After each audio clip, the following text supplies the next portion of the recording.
no water, electricity. We packed everything, salt, fencing supplies, because you couldn't drive everywhere. You could drive down the main road, which wasn't much of a road. It'd take 2 hours to get to pavement, and that was only 30 miles. Mm-hmm. But we had to pack everything horseback. They don't realize what it goes. They think we just kick a cow in the pasture and it has a calf, and then we sell it. Mm-hmm. And that's all profit. They don't realize what it takes to raise that calf, keep that cow going year round. Yeah.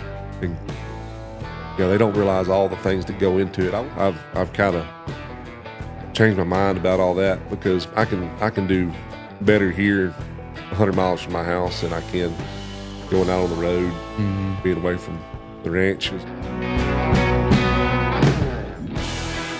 Welcome back to the Wealthy Cowboy Show. Today I got one of my buddies on, and we got a lot to cover. He's got a deep history of ranching in Texas. He's got a rodeo production company. He's a trick roper. He's a pickup man. He's a cowboy, day worker, whole deal. I probably left some stuff out, but Welder, fabricator. yeah. Oh yeah, I forgot that. You should come out with a whole line of cowboy, day worker type cattle working products. Whatever it takes to keep it afloat. Yeah, so we got a lot to cover. Let's start, kind of go back, tell us your family history of. So I was born and raised right there in Wortham, Texas. My family's been there since the early 1850s. The gate sign says 1874, but if you get to digging and looking, we've been there since 1850s. But the Ketch Weaver Ranch. I'm the 5th generation, work there. But what did that? I guess how far back do you what do you know back then? That would have been like pre-Civil War. Yeah, it was pre-Civil War, and then the rest of the family moved in kind of after the Civil War, from what I can kind of tell on the history books. Mm-hmm. But a man named Henry Swink was the kind of founder of the ranch, and he just got to catching wild cattle. They said he was a heck of a cowboy, and just got to catching them cattle and putting them together. And at one time, they say he run about 50,000 acres around there, around Freestone, Navarro, Limestone County. What and then has that just gotten smaller through the years? Through the generations, of course. It's and I've been lucky because there's been only 1 or 2 kids throughout the last few generations, so it really didn't get split up. But it's been just split up through the family like everything else. Mm-hmm. And the country I run is actually old Swink land. Now there's a bunch of Weaver land there. But when the Weavers married into the Swinks, that's when it all split. Yeah, and all my country's Swink land, but there is a lot of Weaver country right there too. Yeah. And then just recently growing up, I knew your dad. A lot of people know him or knew him. What was that like? Were you going cowboying every day? What kind of? That's all we ever did, really. And my dad and my grandpa, they enjoyed the cowboying more than the ranching. They were both more cowboys than they were ranchers, but of course, we ranched. But I think it was in 93 or 4. Had a bad drought right there. Got dry. My grandpa sold out. And I think I was 3 that year. Anyways, we made a big round, went to Colorado, Wyoming, Montana, Utah, made a big circle in there looking at ranches to buy. They were talking about selling out and going out west or north. They were going to sell everything at Wortham there? Yeah, all that. They talked about selling out, and you'd have had a completely different life. Oh, 100%. But they found a deal taking care of some cattle on some BLM. And that's how I learned the trick rope, was living in a cow camp. Just nothing else to do. Nothing else to do. We didn't have no water, electricity. We had to haul all our drinking water. Like to keep our food cold. Our camp was about 12,000 foot elevation. Our cow camp was. And to keep our food cold, snow stayed on the mountain year round. Up there, it was past the timberline. We just ease up there and fill our coolers up with snow. Come back down. And like our drinks, my grandmother's put them in an onion sack and drop them in. There's a big old spring right there in our horse trap. We dropped them like our canned drinks off in that spring, and it'd be cold as could be. Mm. But yeah, I didn't know what heat was until I was 11, 12 years old. I summered up there and wintered down here. Yeah. Went to school down here, you know. That's pretty cool. And that was just did they own that at No, all, they or didn't own just it. a job? No, they just owned it. They just took care of them cattle. They summered cattle up there. It's a grazing association. It's in the Carson National Forest, and it's on about 200 sections. And it was just my grandpa, my grandmother, and me that took care of that stuff, and lots of horse tracks. And like I say, that no water, electricity. We packed everything: salt, fencing supplies, because you couldn't drive everywhere. You could drive down the main road, which wasn't much of a road. It'd take 2 hours to get to pavement, and that was only 30 miles. Mm-hmm. But we had to pack everything horseback, just almost every day. Yeah. But it's a different lifestyle up there, you know. Them horses, we fed them all and with morales or nose bags, and the youngster had to have them hobble broke because you'd step off and have to do something. And like I say, we packed every day. My dad, he had an old mule named Sarah, and she got used every day. We rode her or packed her one way or another. And then I would assume that's a big culture shock going from that in the summer to coming back down here to Freestone County and going 100%. back to school. Yeah, that's what I say. I didn't know what heat was till I was 11 or 12 when they finally quit that deal. And the reason they quit was when my grandpa started helping with the herd. What, and then so when you, I guess up there, like you said, you learned a trick rope. Did your grandpa, was he like handy with the rope like that, or you kind of just play around a lot? Just play around with it, just like anybody else. Do a few tricks on the dummy and this and that. And he'd kind of tell me what I was doing wrong, but I'd watch that roping fool. Yeah. By Will Rogers. That's what I was going to say. That's what I saw. Yeah. And then they had an instruction video with that at one point. Yeah, mine wasn't an instruction video. Mm-hmm. It was just, I'd have to rewind it. It was on VHS, and we'd have to crank a generator to watch it, you know. But I'd watch it, and I'd find a trick in there. I was like, I'm going to learn to do that. I may rewind it 20, 30 times, you know, and then go outside and mess with it. Go back inside, crank the generator, watch it some more. Yeah. About wore that tape out. Yeah, that's it. And it's cool on that tape too, because they slow it down, even how old that filming was. They show the trick and then slow it down for you so you can watch it. Yeah, they show it 2 or 3 times sometimes and how he does it. So that's kind of how I learned. Really, it's self-taught. Yeah. And then so when you came back, you said you're like 11 or so. Mm-hmm. What was life like then? Were y'all day working a lot there or ranching? Yeah, that never stopped. You know, when we come home, we were back to day working. We'd lease the ranch out for grazing, and but we still had a few places of our own. My dad, he never quit running his own cows, but we day worked for everybody around there. My grandpa and dad both did, and I always did. You know, just growing up, it was just natural to me. Mm-hmm. But my grandpa and Tom B. Saunders were friends. And Tom B., they'd put him in charge of running that Fort Worth herd. This is before it was ever even a thing yet. And he'd call my grandpa about helping. Of course, he's no, that ain't my deal. I ain't sure if I really want to go do that. And anyways, he called him back. Ended up going and doing it. So this is, like I say, this is before they ever even drove them down the street. We're just taking them out in the parking lot and holding them up. You can carry them down there by the Trinity, big old kind of grass area down there, park. We'd hold them up there and just get them where they would handle them. Getting ready for the first drive. And the first drive was in June of 99. We drove them from downtown into the stockyards, and I was with them on the drive. I was the only kid with them, you know. They let me go with them. And so he's doing that 2 or 3 days a week. We're staying there in the stockyards. Of course, it ain't like it is now. There wasn't a whole lot going on. And I just being a punk kid running up and down the street and a rope in my hand, roping every sign and trash can and chair or whatever. Well, the man that run the Coliseum at the time, old Hub Baker, he stepped out there one day and was like, "Hey, I need a trick roper for the Wild West show." No, that's not me. I'm not a trick roper. Anyways, my grandmother said, "You need to try it. If you don't like it, you don't have to do it." So I did it. How old were you then? 11 or 12. But anyways, that was June of 99. I've been 11. Been there ever since. Yeah. I ain't left. They ain't run me off yet. I didn't know it went back that far.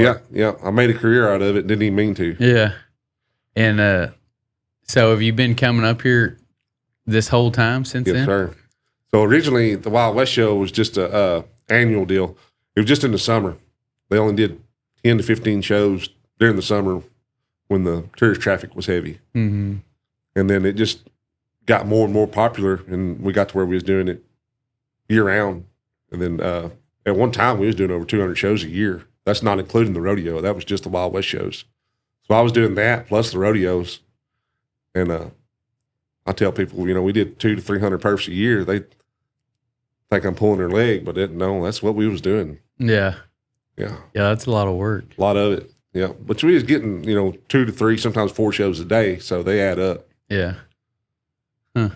And then the whole time you're traveling back and forth, I know like that's how I met you, was day working and y'all catch a lot of wild cattle. And we've talked about it before. A lot of people don't know, like you think of Cowboy, you think of like West Texas or somewhere, and y'all are, I call it East Texas. Everybody wants to argue where East is, but there's lots of cattle over there and lots of cow work and lots of wild cattle too. No doubt. People don't realize how many cows that are in that area. Our stocking rate's 5 to 7 acres. Mm-hmm. And there's lots of cattle in that country. And everybody's got a cow. Seem like, everybody got 20, 50 cows. Man, like in the springtime, you can go knock out 2 or 3, 4 deals and really, really rack up some day working money. Yeah. Yeah, I know that's we've talked before. That's what in the spring and fall or whatever, when everybody gets busy, y'all get to go do all those different jobs. Whereas where we are, we're limited, maybe 1 or something like that, or maybe get 2 in or something if one's little or something like that. But yeah, it's pretty crazy. Did you ever, was your life kind of planned out that way from the get-go? Like, did you intend to go to college or move off or anything like that? Or did you kind of have it mapped out? I never had any intentions on going to college. I was a terrible student in high school and never liked it.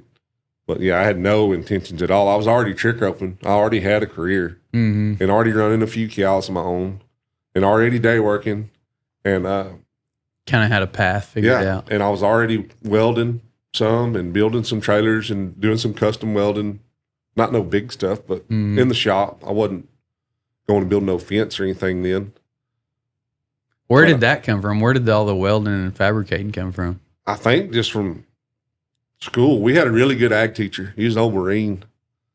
And, man, he wanted to see you do right. Like in my senior year, they give me a 3-hour ag class. Well, it was a 2-hour shop class with a wildlife class backed up, but we didn't do much wildlife. With 3-hour shop class, pretty much, you can get a lot done. Yeah, 3 hours. What was the first thing you built? And I think a barbecue pit was the first thing. He made us build a barbecue pit. And then you just, I guess you kind of learned the skills, and then you saw stuff out there working, and you're like, I can build something better. 100%. Yeah, my wheels are always turning on stuff like that. Yeah.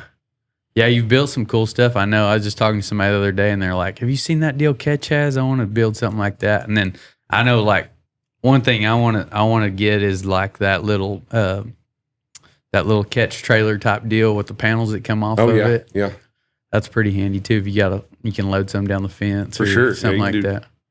Load something down the fence, or man, if you park it, like say you got a 32, you fold it out against that 32, you got a pretty good size little old pen right there. And just like at your place, we added on them OK corrals. You can throw 100 pair on that one side, and then it makes a good little dragon pen. You've seen that, yeah. What all else? I know you improved those OK corrals. Did some things. Yeah. You had that little trailer, that kind of the catch pen deal, right? What? Yeah, I know you did like a lead up alley, like a catch alley or something like that. DX Trailer Sales is based out of Lubbock, Texas, and it's definitely not just a trailer dealership.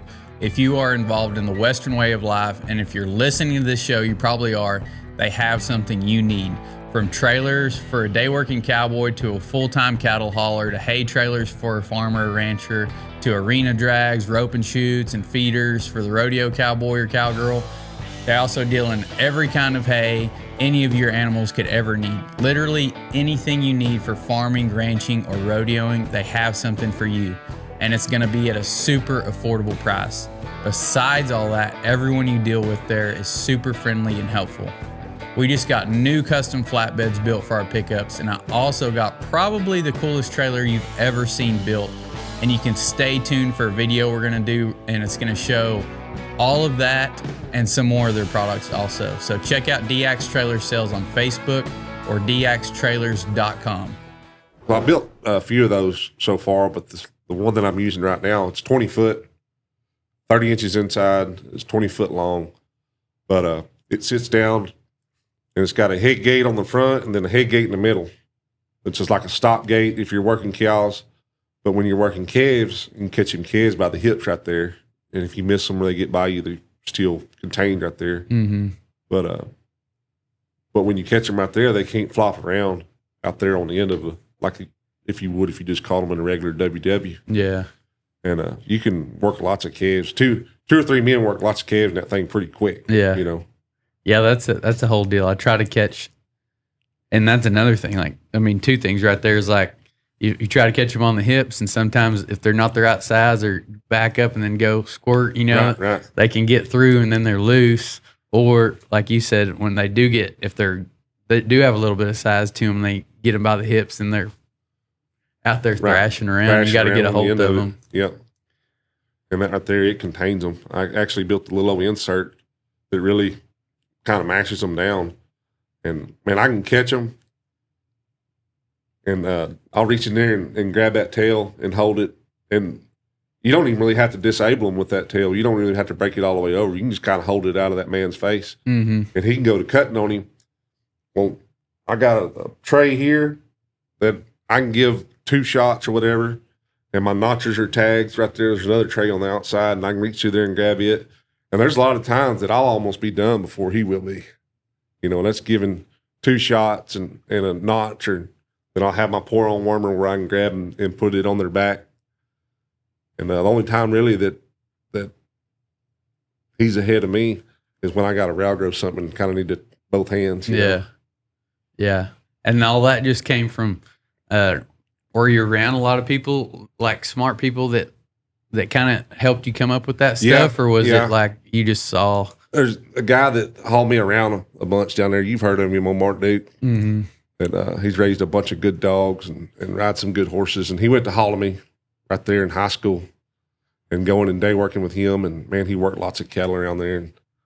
And we've caught a bunch of bag cattle together. But he's smart like that. And we're always thinking on something, always. And right now we're thinking on building something else, Yeah. And we built one for him this last winter. It's similar to mine. It's even got more on it than what mine does. You'd have to see it. But yeah, he kind of gets my wheels rolling, and he's always telling me, he said, "You don't ever stop thinking, do you?" I said, "You don't either." Well, that's good. That's the people that excel. Right. Not just going to work and doing your job and going home. If you're not sitting around thinking on stuff, and I don't know, sometimes it's a blessing, sometimes it's a curse. I guarantee you, I'll sit there late at night just thinking about something funny, like a gate latch, the way it's hitting wrong or something. I may stay awake for an extra 30 minutes just thinking on what I can do to fix that, something simple like that. Yeah. And then, so where did the picking up, did that come from just being at Fort Worth or what? Yeah, well, my family's always had a rodeo business. My grandpa and my dad both picked up. And I got a bunch of them little old CRA Nelson buckles that's either team roping president or pickup man or whatever from both of them, But anyways, I've always, I watched my dad growing up, picking up when I was young. And then he quit. I don't know, probably 10 or so. He quit. Anyways, it's intrigued me. Mm-hmm. And I was around some really good pickup men, and just being up there at Fort Worth, I got in there October 2007. October 2007. First time I picked up there. Been doing that ever since too. And were you already able to do that whenever, like before you got into that, or? Yeah, I was already going to some practice pens and helping some guys and going over to Hill College and helping them some. So I'd already been hitting some horses. Yeah. But and my horses knew what was going on when I started picking up there at the rodeo. Yeah, I always wondered how you got started doing that, how a person got started doing that. How, I mean, for sure you got to have the right horses that aren't. Most horses that see it, a horse bucking like that or something, are either gonna, if they got it in them, are gonna buck too, or they're gonna be scared to run up. 100%. And then there's sometimes you have a horse you think, oh man, he's a gentle, good rascal, and you can't melt and pour him on a bucking horse. You know, I've had a couple of them. Yeah, and then also, I mean, there's an art to it. Also, like that's why you talk to the guys that ride bucking horses or whatever. Like they want certain people picking 100%. up. 100%. Yeah, there is an art to that picking up. There's a lot to it that people don't understand. And even guys that are not green but haven't done a long time, there's so much more to it. And, you know, you can always pick and learn, especially from other guys. But there's a lot of stuff I do that, like somebody new will come help me, and I'll say, "Did you see what I did right there?" And you can just see the light bulb come on, you know. And it's just as much as like when a man crosses over, and I'm got that horse caught, and when I see him about to cross over, I may bump him a little and make that horse turn where he's looking up and not looking at him, and let him get in a good spot. And then I'll send him back up there to him. That horse never saw him, so he won't set up. People don't even think about that, you know. Yeah, lots of little things. Same as gathering a cow or anything. Oh, like 100%. That. Reading the situation. Yeah. And it may change 3 or 4 times right in the middle of it. Yeah. being able to respond pretty fast. Right. I think a lot of catching that wild stuff, and the only openings is the pipeline right of ways. Yeah. Yeah, I mean, y'all man, that place I had right there not far from you. I mean, that's all there was is for openings was right of ways through there, or some senderos that they built. And I know y'all have got to. There's still plenty of wild cattle around there once they get on the creek and stuff like that. I mean, y'all have got to experience a bunch of that stuff. Yeah, I'm about to think we done caught them all, because I ain't been getting many calls about catching anything wild anymore. But yeah, used to. We caught all kinds of stuff all the time. The places clean off. Somebody died, and the kids didn't tend to it, and they grow up 3 or 4 years, and then all of a sudden they decide, oh, we need to clean this place off, you know. Yeah, and like big old inbred looking bulls with horns and stuff. Yeah, be some big nasty things, swamp monsters. Yeah. What do you think? Like, what's the trick to that? It depends. You know, sometimes you can go in there and them things would dog right up. And I think a lot of it has to do with the time of year. If they got calves on them, of course, there's going to be some growed up stuff that's going to run off. But man, if you can get in there and get some dogs, that everybody, like, first thing they think, oh, what do you got to have them catch dogs down there on that deal? You know, them rough dogs. Not at first. And not at first. You need to go in there with some loose dogs they need to take a hold to a cow and stop her, but they need to circle them cattle and hold them cattle up. Now, if something breaks and leaves, if you can call them dogs back to you and put them right back on them cows, you'll get along a lot better, and you might pin the majority of it before you go turn them catch dogs loose, because if you just go in there and turn them catch dogs loose, you're just going to catch them one at a time. Yeah. But if you go in there and try to bay them things up and do it right and take your time and kind of hold them up, and I may go in there and bay them up today by myself and call the dogs off, bay them an hour or so, call the dogs off, ride out of there, and then come back again another day and may do the same thing. Do it 2 or 3 days. That third day, I might pin them things, you know. You just got to go about it the right way. You don't always got to go to war with them. Yeah, I think we get in a hurry. I've been in so many situations where you underestimate it and you're 100%. like, oh, we'll be done in a couple hours with this deal. Yeah. Blows up and it takes 2 or 3 days. Exactly. But yeah, that's using those dogs like that and going in there, going slow. And, yeah.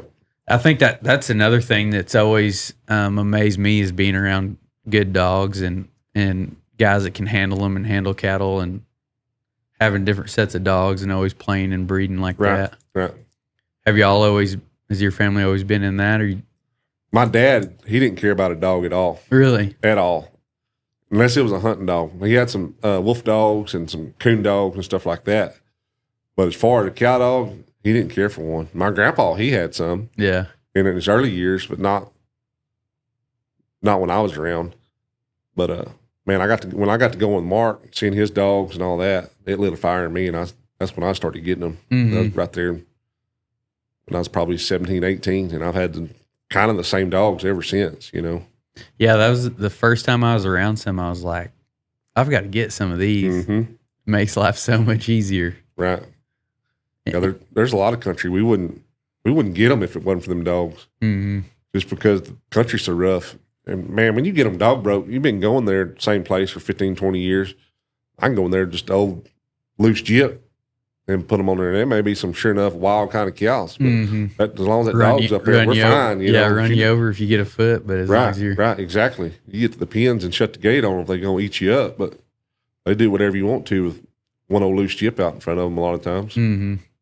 Yeah, we went. I guess it was just yesterday. We went to a place further west, and he trapped nearly everything, and there was a handful outside. So we're riding through there, and this place is brushy, growed up in mesquites, and then rocks and cedar trees, and pretty brushy. Well, we find them, and he drives through there with the truck, and we're trying to push him to him. Well, we lose him in the brush, and I'm like, dang.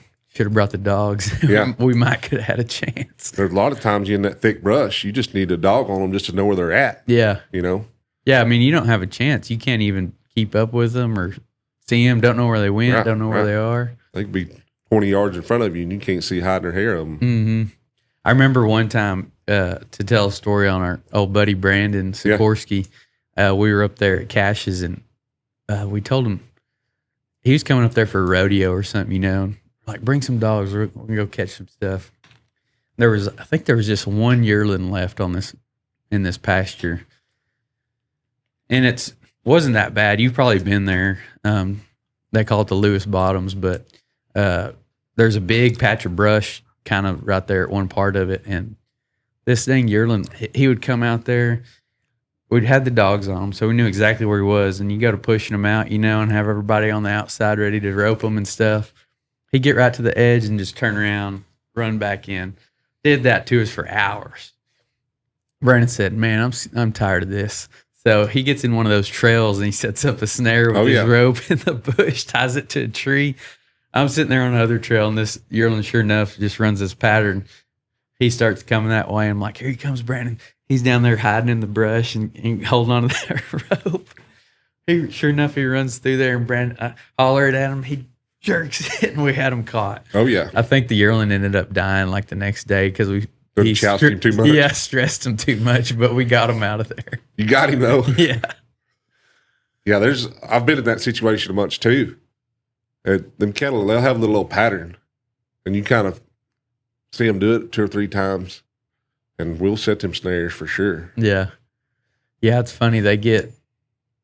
Those are dang spoiled, you know, not wild, but they're spoiled. Like been after before. And we always get those jobs, you know, where it's like, yeah, we've been after them for a week or so with horses and 4-wheelers and dart guns or whatever, but we can't get them. I think y'all could bring the dogs. And if you just called us the first time, we might have just pinned them all at once. Yeah, that's what that happens so much. And then, like you said, then you end up getting in a hurry and trying to get them out of there because we got to have them out of there, blah, blah, blah. Something dies or something, you know, it just can be a wreck. Oh, yeah. I've been there too. Too many times. Yeah. That's what I was just talking the other day. This guy, he ended up turning the job down, but they called the sale barn, and he was going and picking them up. They're trying to clean this place off. Well, they just caked some in the pen. Some wouldn't come. So they just haul off all the gentle ones. Oh, yeah. And then you got a few wild ones left, and then they ain't coming in. And then they went out there and tried to catch them or something, and it turned into a wreck. And he's like, if we would have just never, he's like, I told the lady, he's like, just let me come back with some dogs and we'll pin the whole set. And then it'll save everybody time and money. Oh, no. Costs too much. Oh, yeah. I've heard that a bunch, too. If you just let us come out there and do it right the first time, it'll go a lot easier and be a lot cheaper. Mm-hmm. Yeah, nobody sees it, though, at first. No. What about the rodeos? I know, like, you just put on the Johnson County Ranch Rodeo the other day. You said your family put on rodeos for a long time. Kind of tell us the history of that and what you're doing now. Let's be honest. Ordering custom merch is way harder than it should be. You get some random sales rep who thinks ag is short for aggressive. They slap your logo on a boxy tee no one wants or the same cap that your competitor has, and then hit you with surprise charges for artwork, setup, and who knows what else. That's why I've been working with Brand Cowboy. They actually live in the ag, western, and outdoor world. No artwork fees, no setup fees, and they know what looks good because they're part of the culture. They're not faking it from an embroidery shop in the big city or screen printing shirts in their brother-in-law's garage.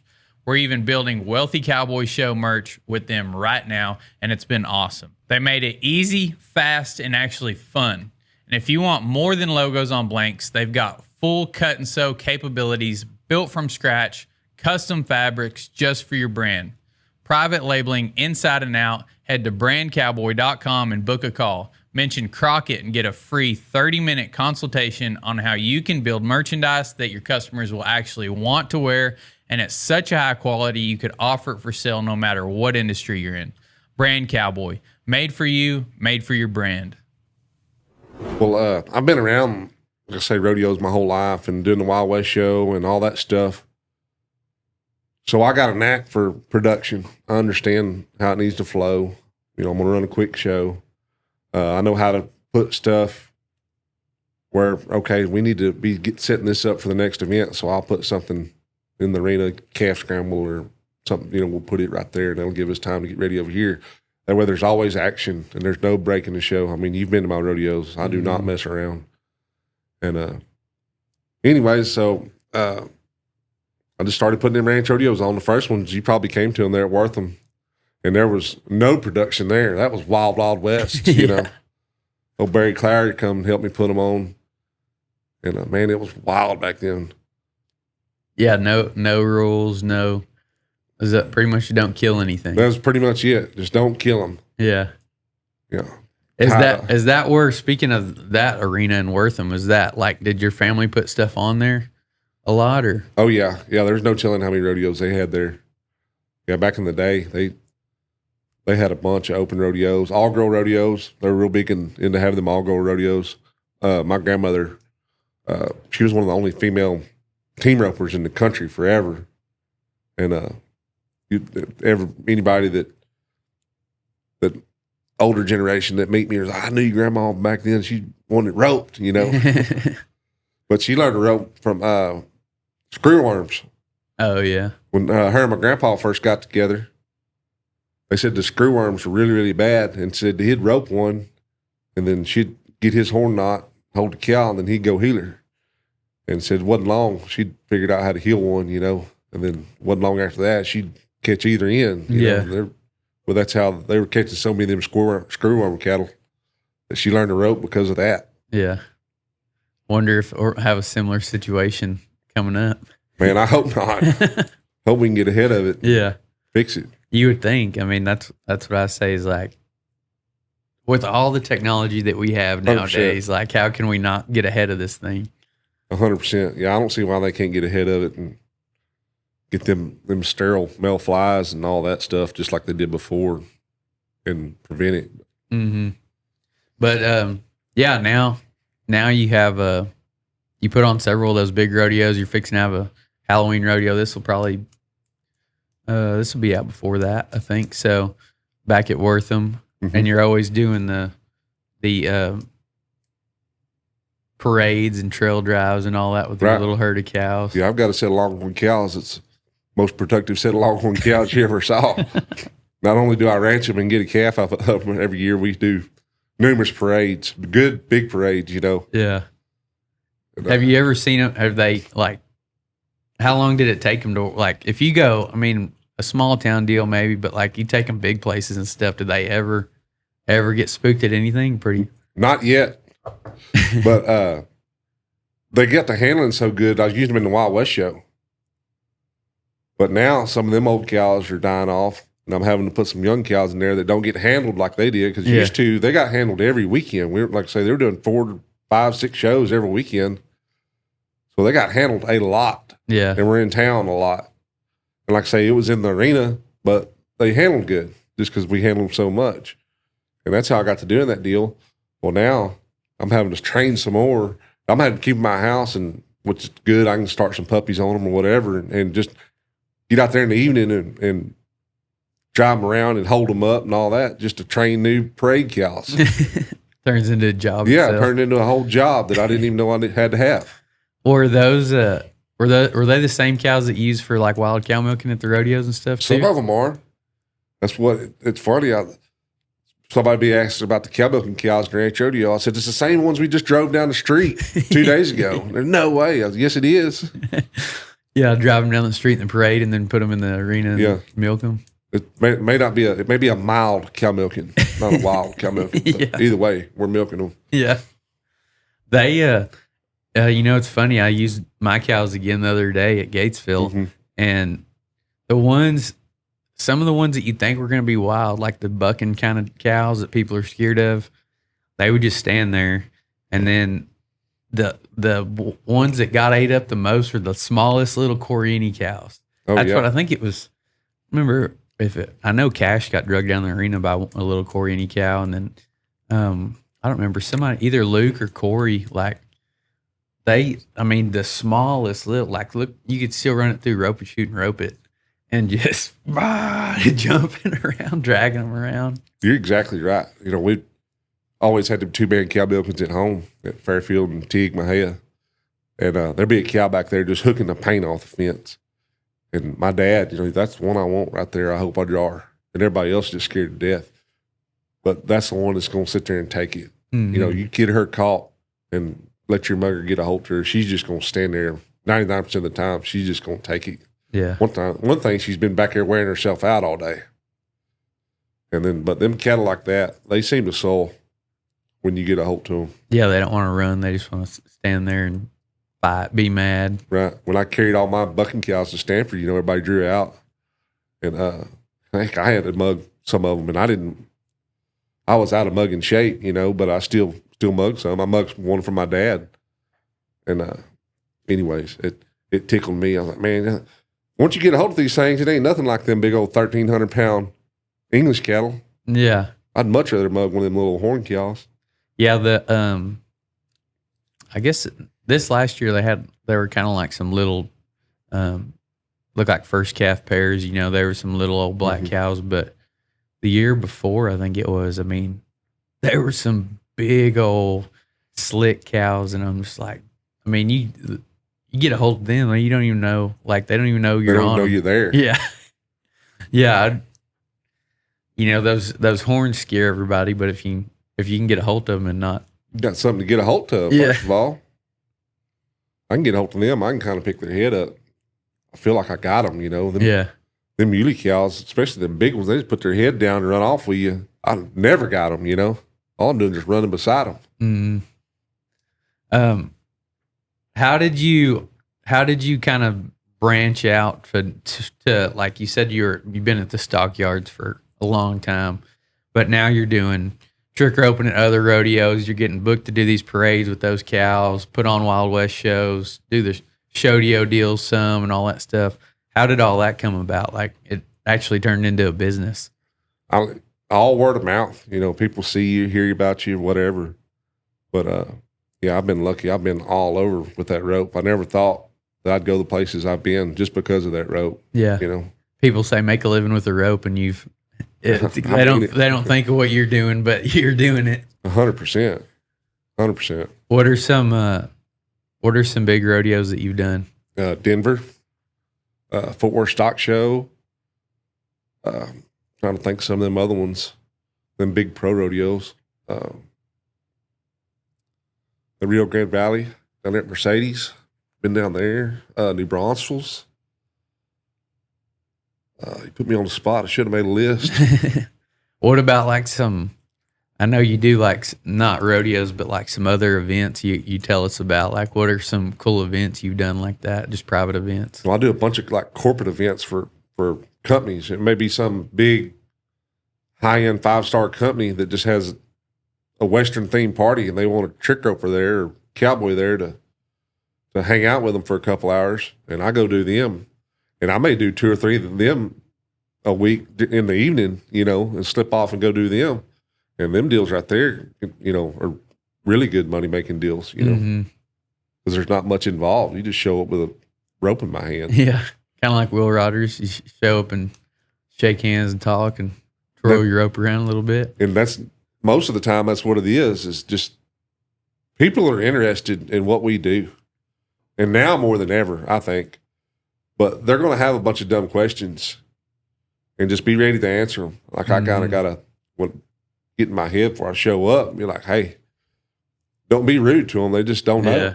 And when you get out there in the world, you realize how people don't know what we do or realize what we do for a living. And they think a cow's raised in a barn. Really. That's it. It's crazy, man.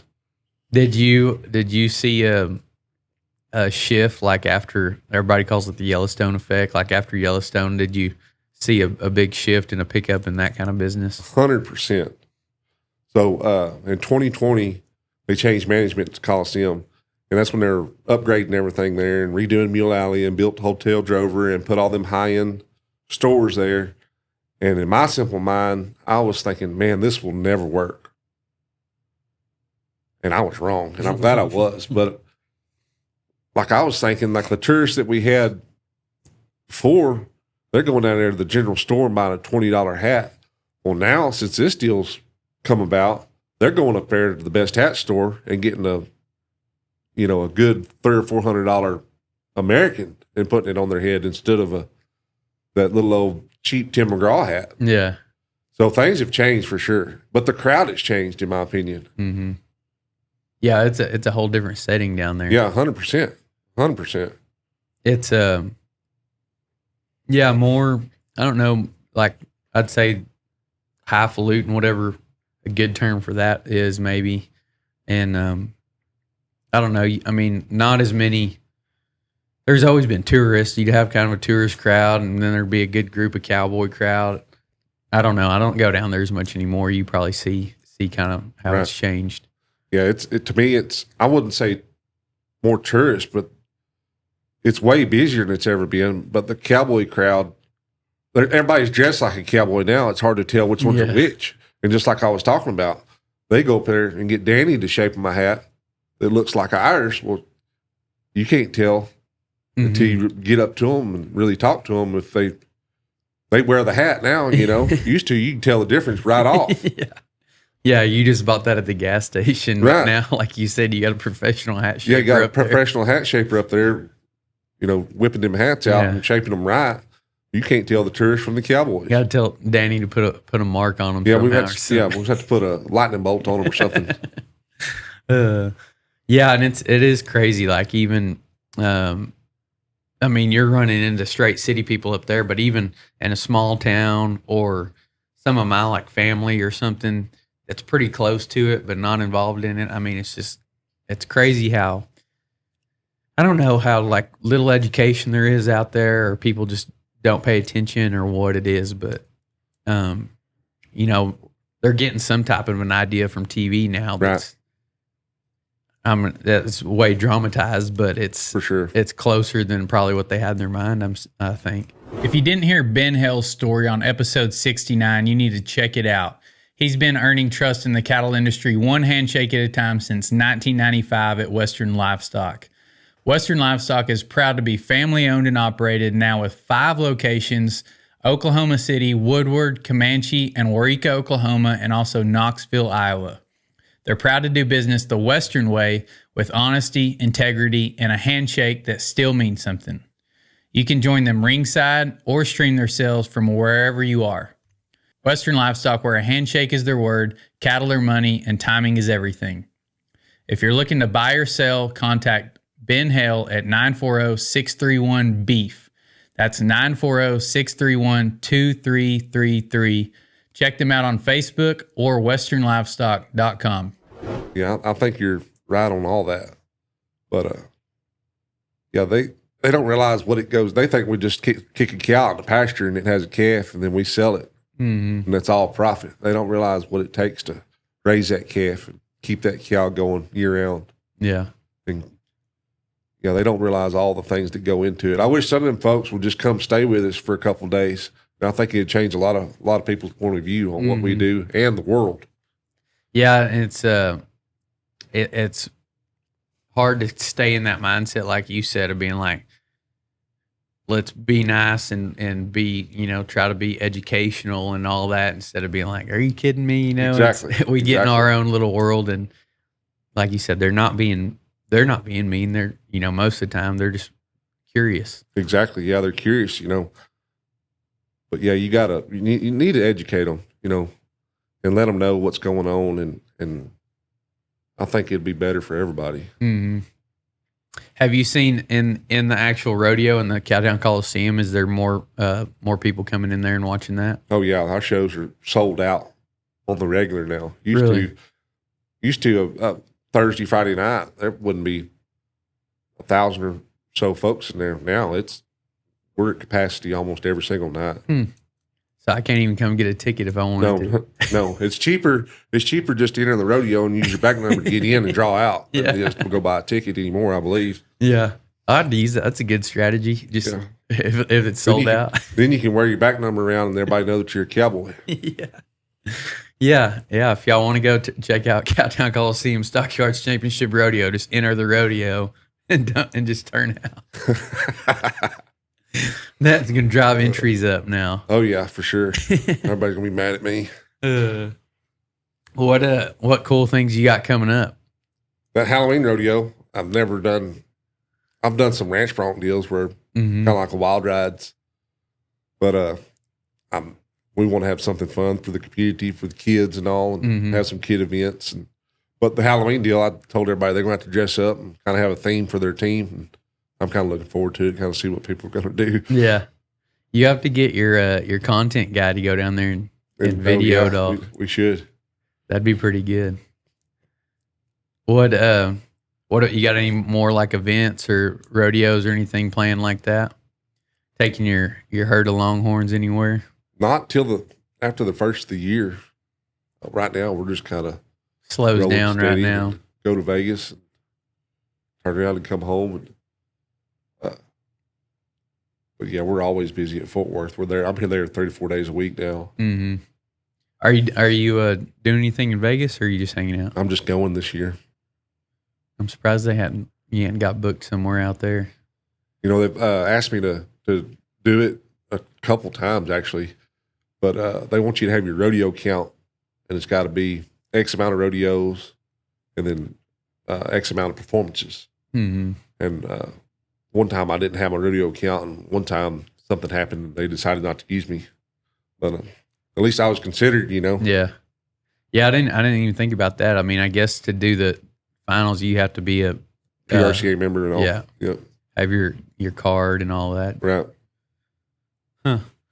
Do you plan on doing that at all? Like trying to go travel? I mean, that's a whole different beast. Used to, I really wanted to, but now I've kind of changed my mind about all that, because I can do better here 100 miles from my house than I can going out on the road, being away from the ranch. Because now that my dad's gone, it's just me, which I got some guys that work full time for me now. But there's a lot on my plate right there, and not even having to leave, and then being gone, like say 3 to 4 days. There's a lot of days that I come up here and do the rodeo, and then turn around and go home, do something that morning, and then come back. But there's just too much to leave for weeks at a time like the guys do. Because when you go get out on that road, you got to go get out on it, and it's not coming back home every weekend. Yeah, and really even, I think, like when we're gone, it's like your mind can still be there, and then it's going to take away from whatever you're supposed to be doing. Like if you're worried about what's going on at home or other business or whatever you got going on, it's going to take away, trying to do two things at one time. 100%. And it's like, I know the champions, they kind of said that same deal of, they found their niche in the amateur rodeos and just kind of staying in their circle. They go off to a couple here and there, but, mainly staying around, staying on the amateur level. I'm kind of the same way. I stay in my circle and do my deal. I found my niche with the ranch rodeos and the parades and my gig at Fort Worth. And say we ranch full time, but I'm going to stay right here for right now. Mm-hmm. I think I've talked about this several times with people, but like around here, there's been not that many. Like there used to be a lot of ranch rodeos. You were putting them on a lot. And then, I mean, you could go, especially in East Texas, you could hit 2 or 3 a weekend sometimes. And now there's just one here and there, it seems like. That's what it was hot there for a minute. Mm-hmm. I know even then, I can kind of go to some, in the day. And I, you're right. You get 2 to 3 a weekend. But, yeah, you're right. It's kind of going away, it seemed like, or not as attractive as it once was. Mm-hmm. Yeah, I don't know what it is. Everybody just got burnt out on it or what. I don't know anymore. It's like so many different things to do. Everybody our age is chasing kids, doing sports year round, and then they get into junior rodeos, and then you're going to all that, and then you got work, and you got you don't have time to go do other your own rodeos or whatever. Yeah, that's right. Yeah, there's so much going on anymore, and people, the rodeo community or whatever, contact me and be like, "Hey, what's a good weekend to have this rodeo?" And man, you'll get to digging in the books and make sure that this isn't going on and this isn't going on. And it's not even like I'm looking at like the Remuda sale. I'm looking at the Clovis horse sale. I'm looking at other ranch rodeos, other little old, maybe even an open rodeo that's close. But also like this time of year, you got to pay attention to your like Friday night football game, whether it's a home game or an away game, to have it that weekend for your crowd. Like at Cleveland, we're trying to get a crowd. Well, you don't want to have it on that Friday night when it's a home game because everybody's going to go to the ball game instead of come to the rodeo. That's stuff that people don't think about that you have to when you're producing these rodeos and stuff, is have it on the right weekend. And it's hard to do. Every year I think, I got it figured out this year. And then something else pop up. Like, oh, man. Yeah, you almost got to just, pick and then make other people pick. Like you're either coming to my deal or doing your deal.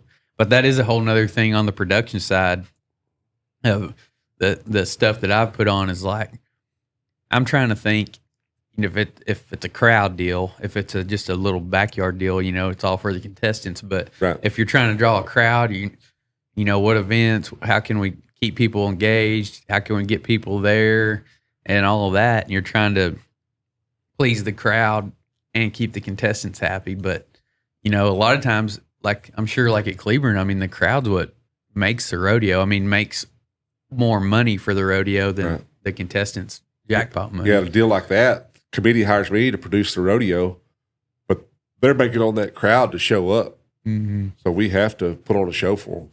Yeah. Yeah, and if you're just a contestant, you don't, you just get stuck in that and you're like, why are we doing this or doing that or whatever? I mean, that's kind of like the other day I put on the mugging and the cow milk, and the mugging at Gatesville, we did a slack, and then the short round comes back and you had 2 perfs. So you potentially had to stay for 2 days. And I'm like, the reason I get to have this is because we got to have it in the perf so people can see it, So you just have to sacrifice. Willow Creek Cattle Company develops and breeds hundreds of heifers a year for their customers. They can buy, develop, and AI heifers to the bull of your choice. They're located in northeast Kansas in the heart of the Flint Hills, so they can also start and grow your grass cattle.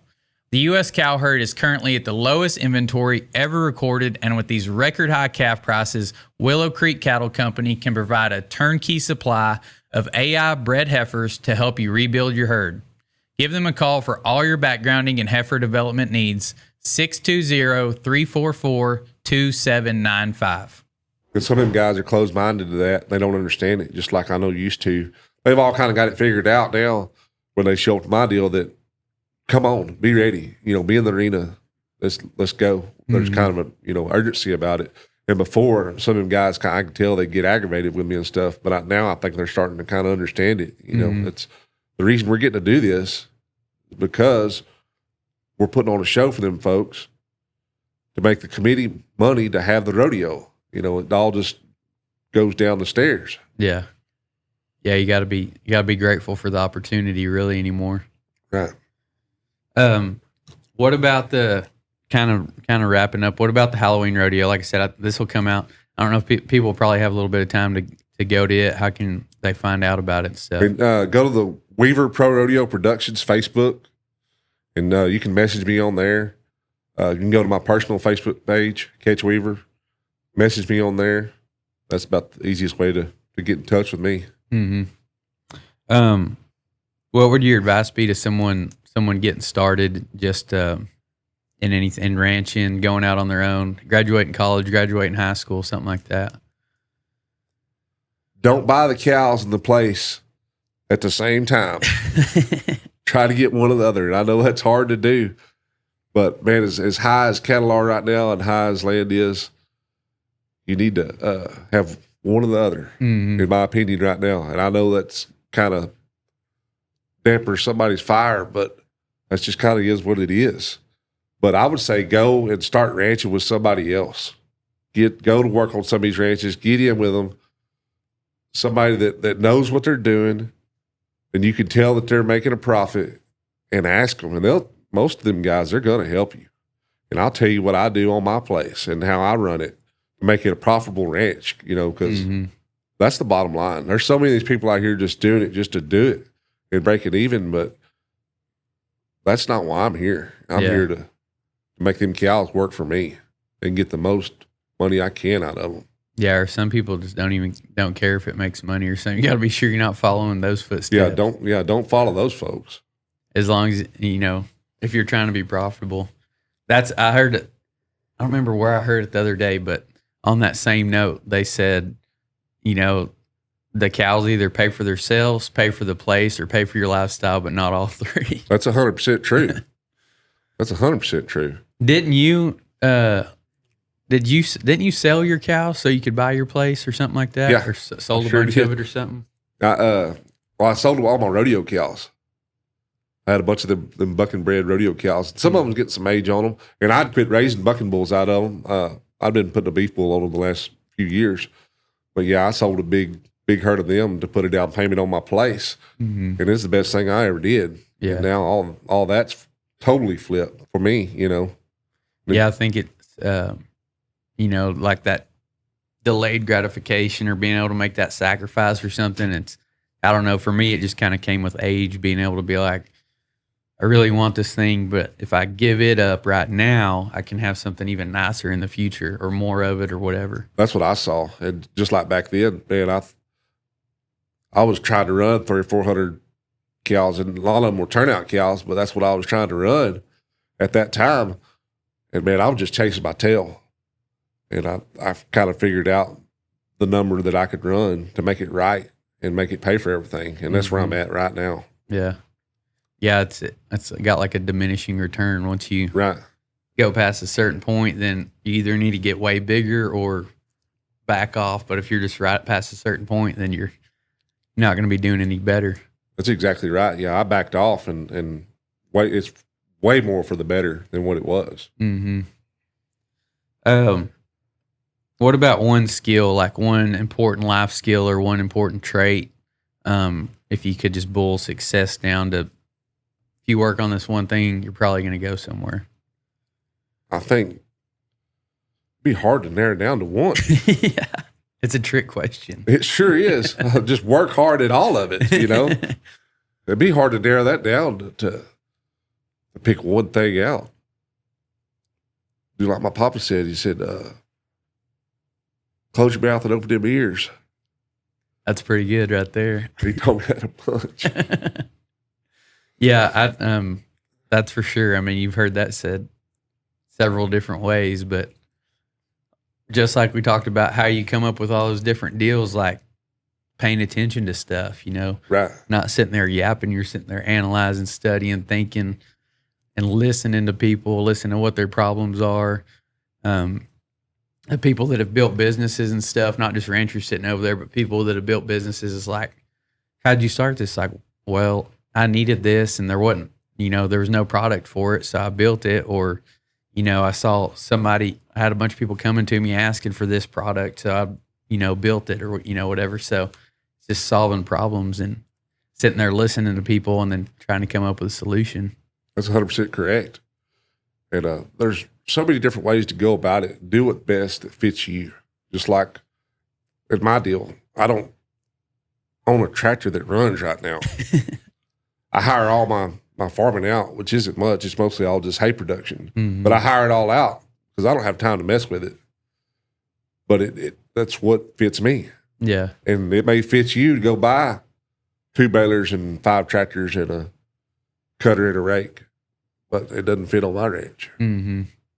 Yeah, I think that's kind of like you said, like go model yourself after somebody you want to be like, and everybody's different in that also. Like what works for that person that you want to be like, maybe you want to go a little bit different path or see, room for improvement or something.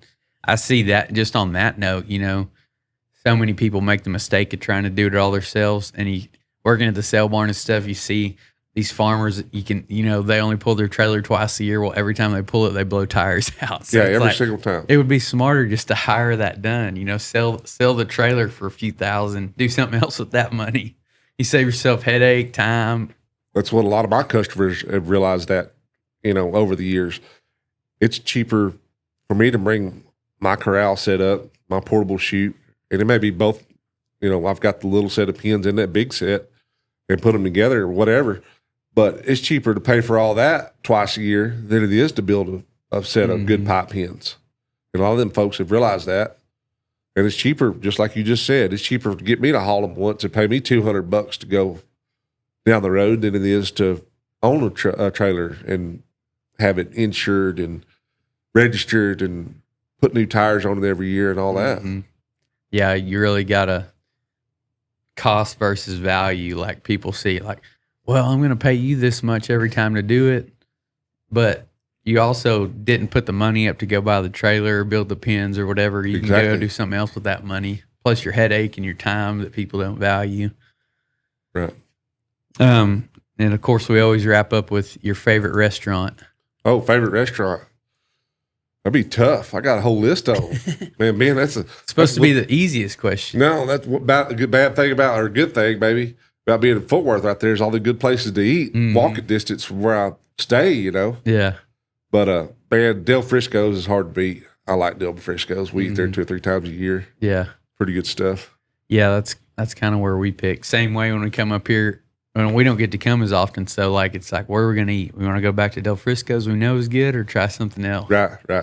But we went to the Cattleman's right there the other day. They got a cool, food was okay, but the environment right there is pretty cool outside. That's kind of like Joe T's. So a lot of people that don't like Joe T's, but I love Joe T's. There ain't nothing better than getting out there about 10:45 when they crack that door open and get on that patio and have a margarita and eat that Mexican food. That's pretty good stuff. Yeah. Well, tell everybody where they can follow your Pro Rodeo production page, your personal stuff. Yeah. I know you got a lot of content out there of picking up and stuff at Northside, working cows, all that stuff too. It's on TikTok or Facebook. That's all I got. And I think on TikTok it's KW Cattle Company, but if you search my name, it'd pop up. Yeah, Ketch Weaver. And then Weaver Pro Rodeo Productions. On the Facebook, that's the rodeo page, and then I have just personal page on Facebook. Could you, if somebody could get a hold of you if they wanted to put on a ranch rodeo in their town or something like that? Yeah, you could message me on either one of them and get a hold of me pretty quick. Yeah. Could you put on just an open rodeo too? Have you messed with that? Absolutely. Some? I can do anything. Yeah. Or a Wild West show or trick or open, any of it. Any of it. We could do a mix. There's some of them we do, where we may just have the rough stock events and then do a trick shoot and a bullwhip act and a trick open, but I could do any of that. Yeah. I'm custom. Yeah. Just call you if you want to show. That's right. Awesome. Well, y'all go check them out. Weaver Pro Rodeo Productions, Ketch Weaver on other platforms. Like I said, he's knows how to produce rodeos, knows both sides of it, knows how to put on a show, how to trick rope, knows how to go catch your wild cattle, whatever you need. So y'all go check them out. We'll see y'all next time.